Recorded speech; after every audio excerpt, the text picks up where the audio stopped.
بسم الله الرحمن الرحيم. إذا السماء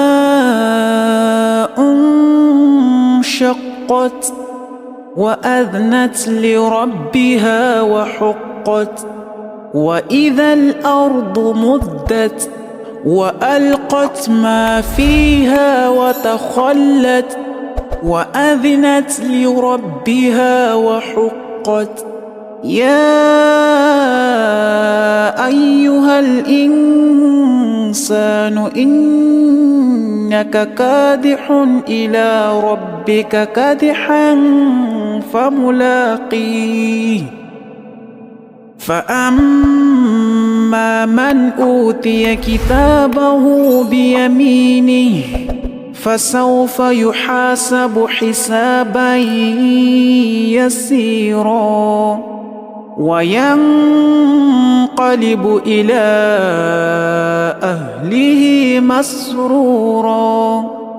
وأما من أوتي كتابه وراء ظهره فسوف يدعو ثبورا ويصلى سعيرا، إنه كان في أهله مسرورا.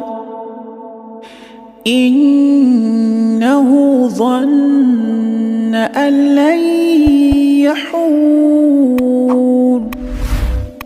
بلى إن ربه كان به بصيرا. فلا أقسم بالشفق والليل وما وسق، والقمر إذا اتسق، لتركبن طبقا عن طبق، فما لهم لا يؤمنون. وإذا قرئ عليهم القرآن لا يسجدون،